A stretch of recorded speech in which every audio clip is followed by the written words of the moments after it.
I'm Steve Wiggins, and this is the Groundworks Ministries podcast. Today we're reading from the book of 2 Samuel, chapter 15, and let's focus on verse 30. David was climbing the slope of the Mount of Olives, weeping as he ascended. His head was covered, and he was walking barefoot. And each of the people with him covered their heads and went up, weeping as they ascended. Israel's rightful king, David, had been rejected, and he is weeping as he makes his way out of town up the Mount of Olives. Now, admittedly, David is suffering for his own sin, and yet he's still the king. And nobody enjoys seeing the Lord's anointed being impeached or deposed, even if the people's choice for his replacement is one of his own sons. And this will not be the only time that we'll see this scene in the Bible. The righteous son of David, Jesus, will also make his way to the Mount of Olives. Consider when Jesus was entering Jerusalem. Of course, I know today David is leaving Jerusalem, but we'll get to that in a moment. Look at the way Jesus entered Jerusalem in Luke 19, verse 37. And now he came near the path down the Mount of Olives, and the whole crowd of disciples began to praise God joyfully with a loud voice for all the miracles that they had seen. In Luke's gospel, Jesus evokes images of both Absalom and David, with the Mount of Olives as the backdrop for both. We think of Absalom because the people of Jerusalem celebrated Jesus' arrival just like they celebrated Absalom's arrival. To them, Jesus would be the candidate of the people, the one who would hear their cases against Roman and Sadducee oppression, and who would judge their oppressors. They wanted Jesus to fit their agendas. There's a lot of people in church that way. Luke 19, verses 38 through 40. Blessed is the King who comes in the name of the Lord. Peace in heaven and glory in the highest heaven. Some of the Pharisees in the crowd told Jesus, Teacher, rebuke your disciples. And Jesus answered, I tell you, if they were to keep silent, the stones would cry out.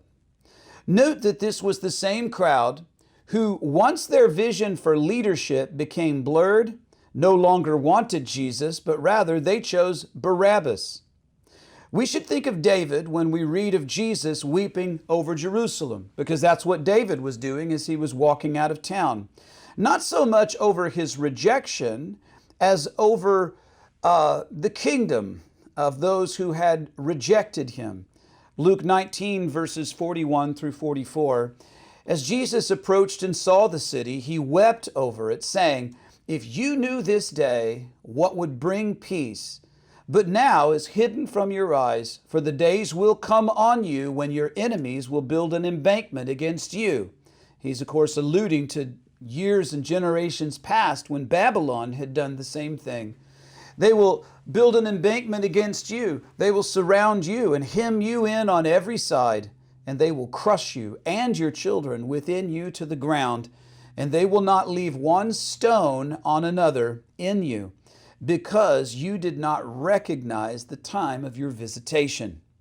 You know, it's possible to believe that you are clinging to Jesus in a saving way, and yet all the while be clinging to the wrong Jesus. What do I mean? A version of Jesus which has been preached and yet is not the real thing. Jesus spoke of this very dilemma in Matthew 7, verses 21 through 23. Not everyone who says to me, Lord, Lord, shall enter the kingdom of heaven, but he who does the will of my Father in heaven. And many will say to me in that day, Lord, Lord, have we not prophesied in your name and cast out demons in your name and done many wonders in your name? And then I will declare to them, I never knew you. Depart from me, you who practice lawlessness. That is, you who practice worshiping me, and yet you do it without the Bible. Make sure that the Jesus that you claim to follow is the Jesus of the Bible, because no one who has been altered by man's imagination, that is, no Jesus that's been altered by man's imagination.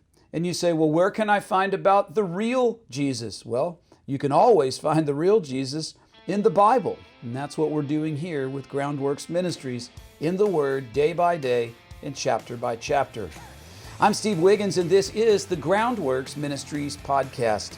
Now, Groundworks Ministries operates entirely through financial donations from faithful people like you. And if you're being ministered to through the daily teaching of Groundworks Ministries, and you would like to help us to lead God's people back to the Bible, would you consider donating to Groundworks Ministries today? We need your support now more than ever. Donating is secure and it's easy at our website. Check us out at groundworksministries.com.